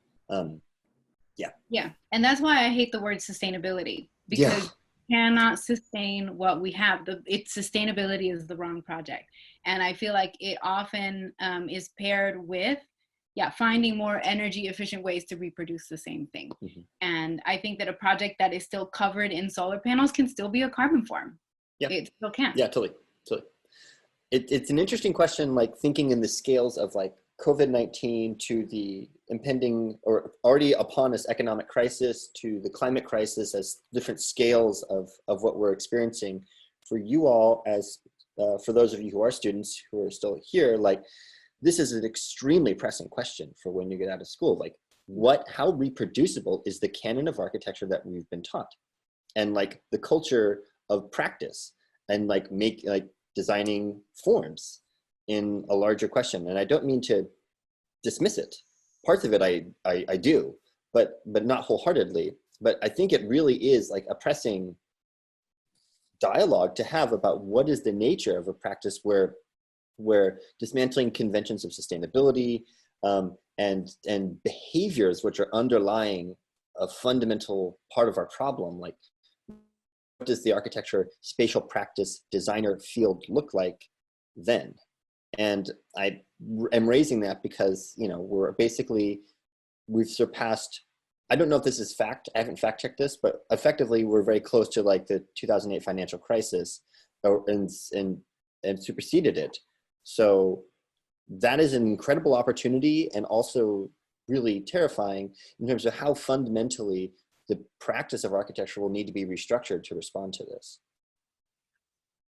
And everything both of you guys just said, it strikes me that with the extremity or in its extremity or in COVID's extremity, sorry,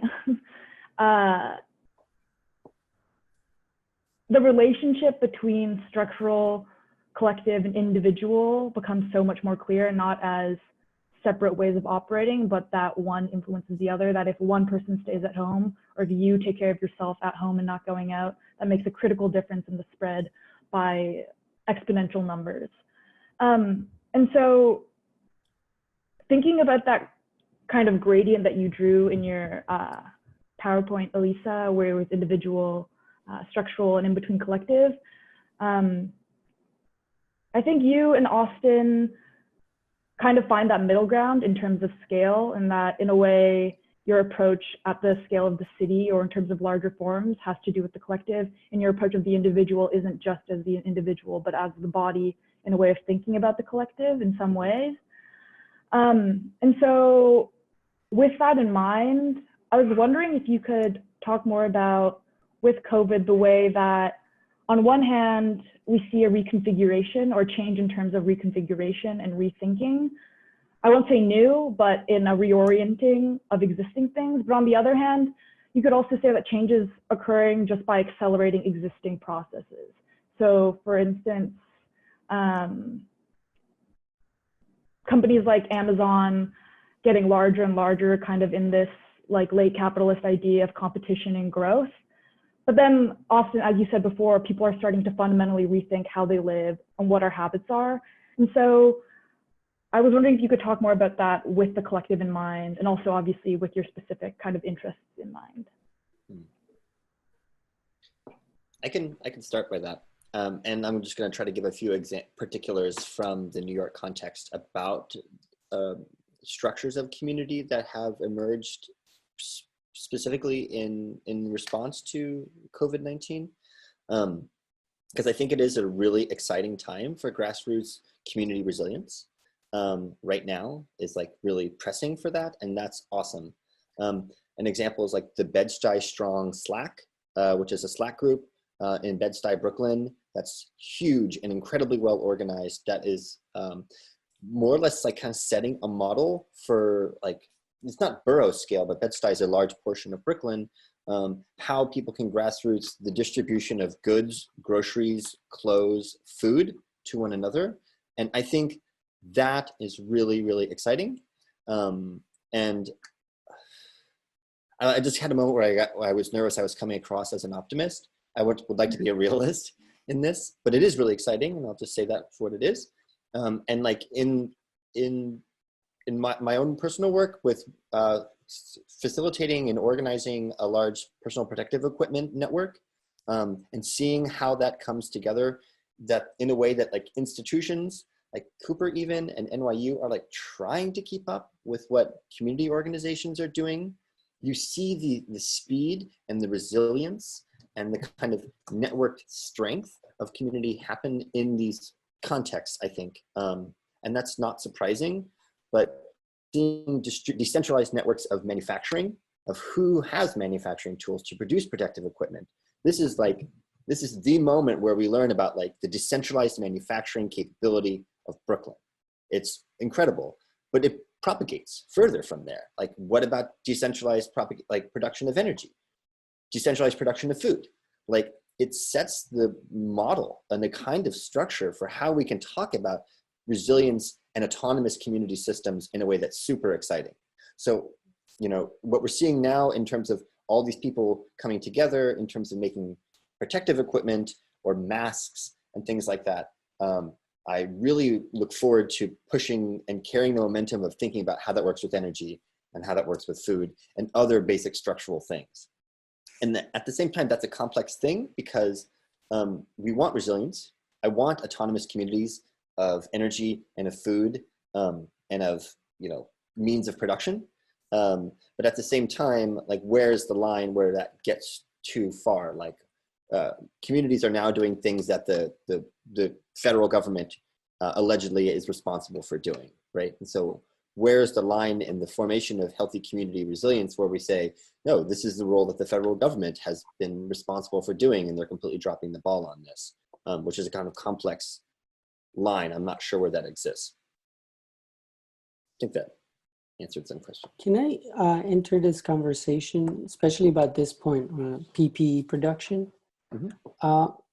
And I think it kind of touches with both of your presentations in terms of how the individual can engage with a structure or engages with a structure, but like the collective is that kind of mediator that can create change.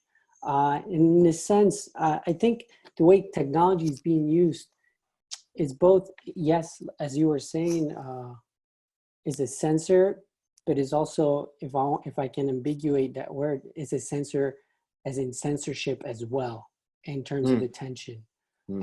Because as I'm seeing technology being used, like for example, 3D printing to 3D print a face shield, where the production there is so slow, and it's also so elitist. Only people who have 3D printers can become part of the solution. Whereas if that technology was used for what it's supposed to do, like model or for like, for example, creating a mold, like Cooper has capabilities that would multiply the production capability in its footprint in the solution. Like you could create a mold, send those molds to everyone in the community, and then everyone can make them at home and multiply the production times 1,000. But right now it's just like one little lab running, and it looks great on paper, looks great in the media, oh, Cooper's, but I think what's missing here is that collective mediator in terms of how to, and I think that's something that maybe technology has censored us from creating, that conversation of community. And that if the technology were to take it's like the right place in the order of operations, creating a model for a larger kind of community network rather than become the sole source of production, then I think there could be something there. I really want to respond to that. I think that this is a moment where the prowess of institutions begins to show elitism and disparity, because there is a human predilection about optics. Speaking candidly, Cooper wants it to look like it looks good on paper, right? Yes. But the space where the real work is happening is in people's bedrooms, in their living rooms, these vast networks who are getting those who have a sewing machine or just a needle and thread involved in it. And that kind of bottom up, I think, is really exciting. And that's part of why I say, I agree with you in walking an odd tightrope about like the power and the capability of large institutional structures to be able to do this, and what their bias or like desire is for how it looks versus the real consequence. Like if we're looking at the consequence, like what is ultimately the most beneficial, I think we're in a moment where the institutional structure is really revealing that it just cannot keep up, and its priorities in a lot of ways are not necessarily always about helping the most people. Exactly. It's about creating a story for the institution to look good. So again, there's this like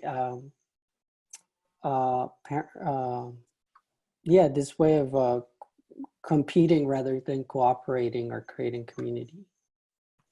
The number of times a person comes onto a PPE forum and says, hey, everybody, shut up for 1 second. I've come up with the new best design. You all have to do this now.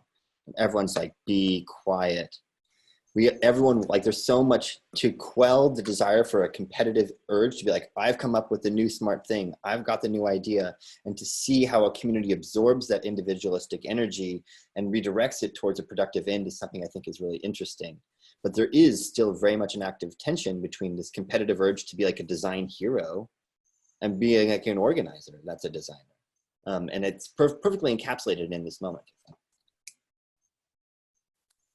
I think it also brings up the question of how society reorients its relationship to production. And I think that for me, that's an underlying theme through all of this. And it's something we talk a lot about in my class. It's something that has been coming up across the board with everything we've been talking about now, from the masks to solar energy, is, you know, we don't have social structures that actually operate in a way where you can most easily access what you need. And it's always mediated through a market or through, you know, and the market is mediated through our own cultures of individuality. And I think that the, you know, part of this question of transition and reorientation, and going back to the question that I forget who asked about cultural change, you know, a lot of it also has to happen in how we conceive of those things. But that's not necessarily sort of like a top-down project or an ideology that can be sort of crafted and handed out. It has to happen through these projects and through these cooperative endeavors. And you know, in my mind, again, going back to like false dichotomies between sort of capitalism and communism, or like the future and nostalgia, I think it doesn't lie in any of those totalizing things. It lies in this in between, where the collective is a space where things can be created and produced, and pushing that idea of collective means always thinking about the relation between things, right? So thinking that Cooper as an institution can create a mold, but the community can then use that mold and increase, you know, so there's the production that's undertaken by the institution, and then there's the production undertaken by the people. And so, you know, I think that that's the way in which having a 3D printer, even though not everyone has access to it, that's the way in which it doesn't become elitist, where even though there is limited access to the 3D printer, the 3D printer can be conceived as a thing that produces something that then increases access for others. And so there are always these chains of access that I think we have to always be thinking about. Building on that, it's an interesting moment because I think there's two important, it's not a fork, again, to dismantle false dichotomies, about our perception of community. And I think that there's a very prevalent notion of communities coming together because they want to intentionally be together. It's like an intentional community. We're together because we want to be a community, because that's what we think is the correct way, the correct scale, the correct kind of social organism or ecosystem of people and resources and tools necessary to be part of the future that we want to become. And that makes a lot of sense. And I am personally implicated in communities like that very much. And I think there's a difference between those kind and, say, like communities that emerge around issues, say, like Standing Rock or geopolitical, you know, social identity politics-based challenges.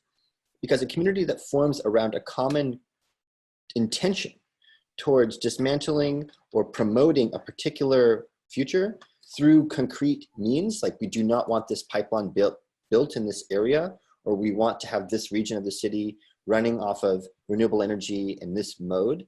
I think that's a fundamentally different kind of community, or not necessarily fundamentally different, but it has a sense of agency and access that is a lot bigger than other models where the focus of the community is to be a community, if that makes sense. And we're experiencing a moment right now where a lot of communities are orienting towards an issue that collectively, the power, the emergent power of people together can be developed towards an end that everyone wants. And I think that that's taking a lot of communities that were really maybe more inwardly looking, like the communities about being a community, and directing them towards initiatives of importance.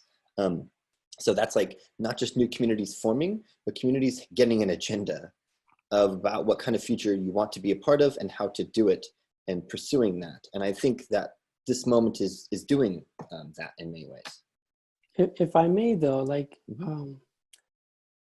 it's kind of like, I feel, I get, I just want to be real. And in a sense, this kind of objective-oriented communities, they fall apart at a certain point, because part of being part of a community is being outside of categories, because at some point, your say your volunteering work or all the labor that you're volunteering into that community will no longer be able to be categorized, you know, as an objective or as part of a social group or an identity or whatever objective you're identifying with. And it has to go beyond that category in order for a community to have genuine connections, like genuine personal connections. You have to trust people. You have to, you know, like at some point you actually have to build human relationships or beyond human relationships. And as you were saying, you know, like just like animism, in a way it's about acknowledgement. And so if we're not able to acknowledge each other as completely complex beings, not just objective oriented, then I don't think those communities can actually withstand change. Yeah, it's transactional again. It's like we work together in order to achieve an objective, but there isn't any further acknowledgement or accommodation that can happen.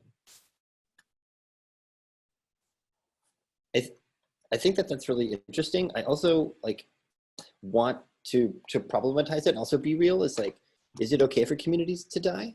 Like we want strong ones, but there's also the sense that we want long-lived, robust ones. And I think that circumstances do change. So what is our ability to discuss critically? Like, is it okay for something to expire? Like, ultimately, it's not like that we lost, but is there room for communities to like go out and new ones to form? And how do we discuss that? Or is that okay? In some circumstances, I think it is. In some circumstances, I think it's not. But just to dismantle an assumption that like that communities last forever and are meant to be, you know, foundational. I think many are that, and others are okay with not being that to an extent. Depends on the context.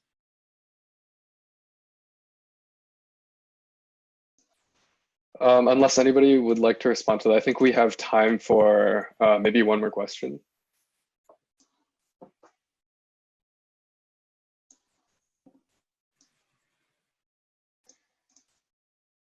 And Can I make one comment then? Sure. I'm shining a light on another really brilliant thing Elisa said that I really agree with. This question of moving from a centralized to a decentralized energy production system, I think is so important. It like cannot be underscored enough. And it does touch on like communities, or like, you know, something I really think a lot about, and clearly Elisa's thinking a lot about it too, is like, see, is there like energy cooperatives? Is there, how can we structure co-ops around energy? Like there are around food, and can architects have, or designers have, role to play in how those function and how those can be healthy and sustain themselves. I think in those cases, that's a community that's really important to sustain. And it's something I've been thinking a lot about within like within this decentralized energy question, is like questions of smart grids and how do we navigate like a world of suppliers and consumers to a network of producers and consumers. Everything is a producer and a consumer at the same time. And that seems like a really, really interesting question, in the sense that part of it becomes like an internet of energy, like where we're not transacting packets of information, but we're transacting power. We have to be smart in how it's routed and how it moves around. So I think that the next internet to come is an energy-based one. And can it not be Hausmanized like the internet was now? Like the vision, or the utopian vision of the World Wide Web, that maybe there's pockets of intranets that still hold on to that, but largely like net neutrality has been dismantled and there's like 3 companies that own everyone's information. What I think we can graft questions about the consolidation of power within information technology and learn a lot from it about how to work with energy technology or like energy resources. And I don't mean technology like it's big tech per se, but the transition from a central, like hub and spoke, centralized to producer to consumer model to hybrid producer consumers that are networked together, and the social information and like the kind of data that needs to work that out, I think is an enormously important question. Yeah, and I think that the spatial potential of that is largely untapped. And I think that that's one of the reasons why I find modernism such an interesting thing to look at in this context, even though it's sort of like maybe the thing we consider the most over. But I think it's really interesting because of the way in which there was a recognition that these new emergent forms of production didn't have form yet, and there was sort of this idea that, you know, it had to be given form as a spatial problem. So like, what is the way in which we can then think about these things that seem formless as spatial, but then like not have this totalizing, like I will give it, you know, this shape in particular, you know, something that isn't like a totalizing project of architectural ego, but something that recognizes that there's a spatial disposition in these things. And I think a lot of it has to do in the recognition that you know, power means two things. Power means electricity and it means politics. And there's something in the duality of that word that I think is hugely important. And so I think the way that I like to think about this is as we think about distributed production of energy, we also think about all of the like social and spatial relationships that start to happen in place. And I think that there, you know, there's a Brooklyn microgrid that is running mostly from an app, and you can sort of buy and trade electricity from your phone.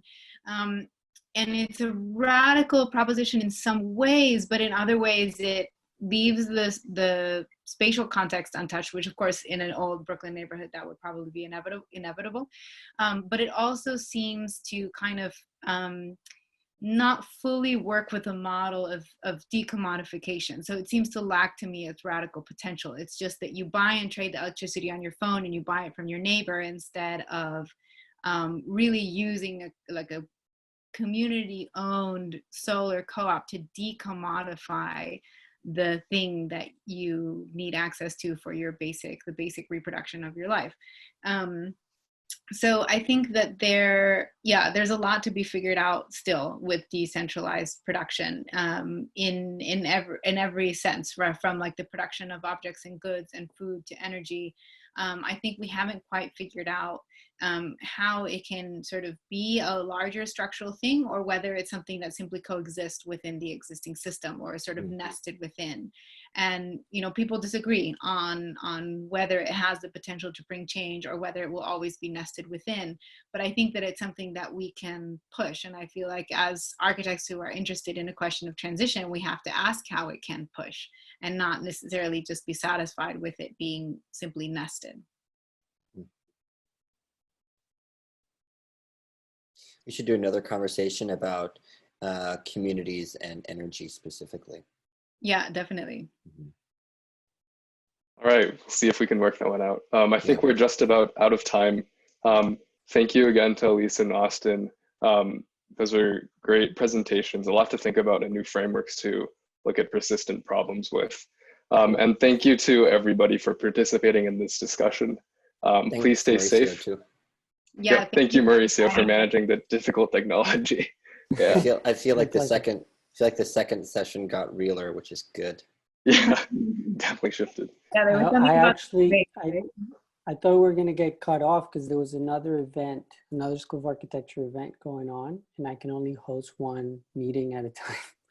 So thankfully it stayed on.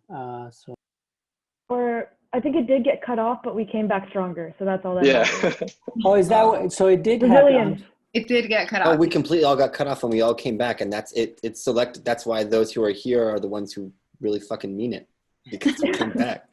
Well, that's why it got real. Yeah, that's why it got real. Perfect example, a perfect instance of the power of the collective, I guess. Yeah, well, thanks, Annabella and Kevin, for putting this together. Yeah, thank you so much. It's been a pleasure. And thank you, Austin. It's been great chatting about this. Yeah, likewise. Bye, everyone. Thank you all. Bye. Thank you.